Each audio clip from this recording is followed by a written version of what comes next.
Darwin Nunez to Al-Hilal. We're going to break down why this transfer makes a lot of sense and how it could influence the Isak transfer. This is kind of a bit of a merry-go-round. You've got Sesko joining Manchester United. Isak still with Newcastle training alone. And of course, Darwin Nunez, who's a big footballer in European football. Let's be completely real. Joining the Saudi Arabian Pro League. We're going to break down why it makes sense for Liverpool and, of course, all parties. Make sure you subscribe to the channel and leave your comments down below. Give me your thoughts about Darwin Nunez' time at Liverpool. Ultimately, it's coming to an end.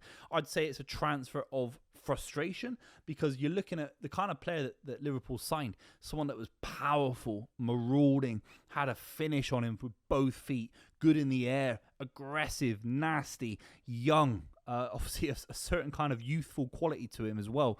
And Liverpool were signing someone that a lot of people compared to Erling Haaland back in the day. Obviously had a better debut really in the Community Shield at the KP Stadium, 2 or 3 years ago now. And Darwin Nunez never really materialised from that position. 18 goals in Jurgen Klopp's final season. Last season, it went down. I mean, it was mega low. 7 goals in 47 last season for a player that was completely a miss of confidence, completely pushed out by the likes of Gakpo's brilliance and Diaz's brilliance. And Liverpool now are looking at a front line that's got Ekitike, who's impressed when I've seen him in bits in pre-season. Doesn't matter too much pre-season, but he looks good. Wirtz has come in. Salah's there. Diaz is gone. Chiesa could be out the door. Javier Elliott could be going to Leipzig. It's a lot of chopping and changing. It's a brand new kind of Liverpool front line in many respects. Still with the kind of the Gakpo vibe on the left, Salah vibe off the right, and Ekitike down the middle. It's looking juicy. I still think Liverpool need to add a little bit of quality to replace Darwin Nunez in the squad.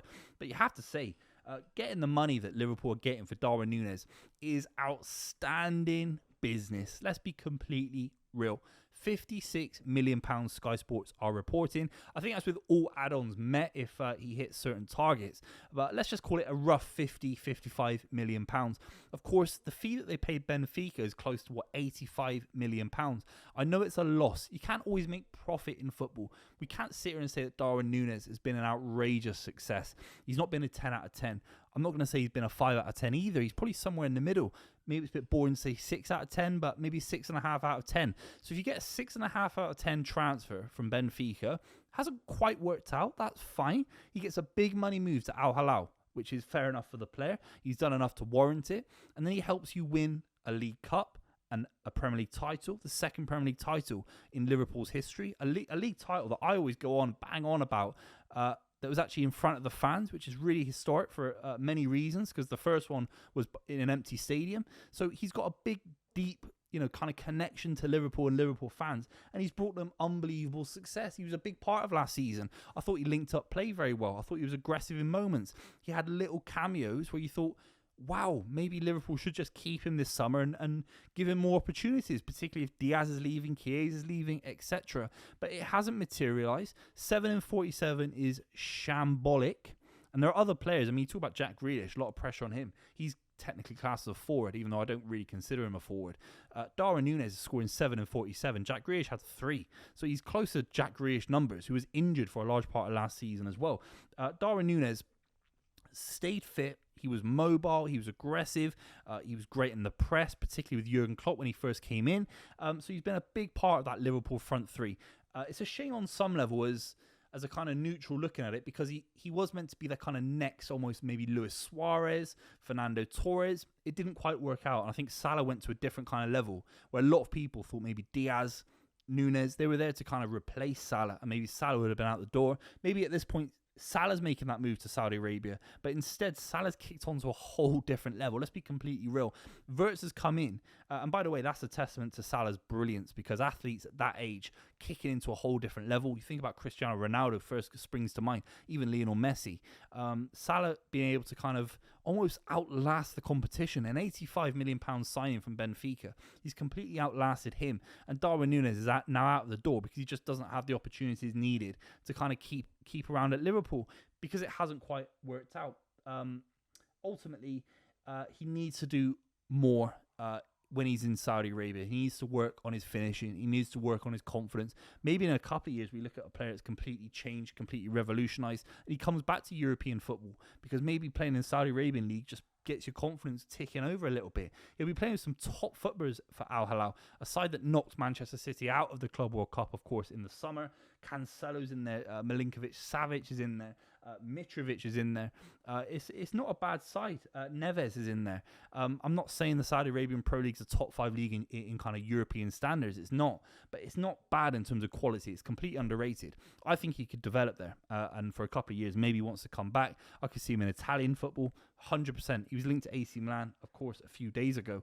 But ultimately, I made a point, I didn't quite finish it, that Liverpool, financially speaking, if they get the full package of, £55 million, that is outstanding value for Liverpool. It is. Because ultimately, taking a huge loss where you're loaning players out, you're not getting any money in, it's not ideal, particularly if Liverpool want to get back into the transfer market by the end of the window. I'll break that down in a minute.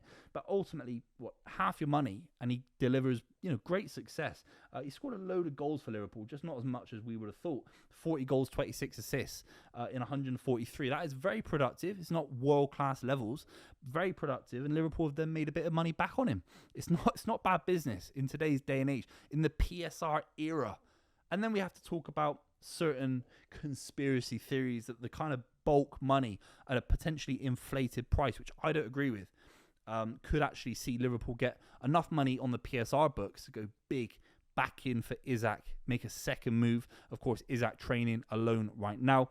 Newcastle United are in no position to sell Isak to even more of a degree right now because of Manchester United's success of the pursuit of Benjamin Sesko. I talked about that on the channel last night, so make sure you subscribe and check that one out. But ultimately, Darwin Nunez going, there's a lot of money for Liverpool. Liverpool could bid 140 million, and you just don't know if Newcastle United would want to move.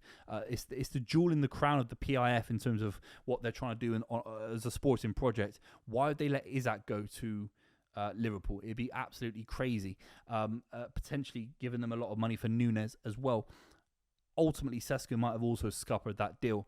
It's going to be very, very interesting. But ultimately, Darwin Nunez right now is the first stage of that puzzle on some level. Liverpool have got big money in for Nunez. They made a little bit of a loss. The kind of money that they can definitely go in for a second Isak bid. There's no question about it.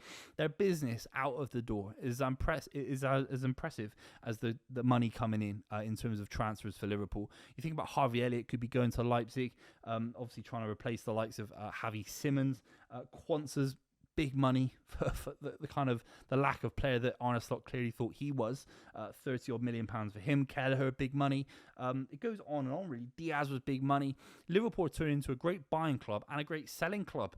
Will it translate onto the pitch? Will they need a player like Darwin Nunez in the squad at darker, kind of more rougher parts of the Premier League campaign next season, where Darwin Nunez, whether he was missing open nets against Luton Town or Toulouse or whatever, he was providing you energy, a ruthlessness.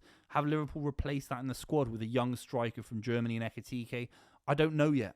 I'm not entirely sure. Unless they go and replace him with Isak, then it's a sure thing. It really is. But right now, Liverpool have made good money. It's a good business decision. Will it translate onto the pitch? You have to let me know in the comments down below. But Al-Hilal for Darwin Nunez. Make sure you subscribe to the channel, and I'll see you very, very soon.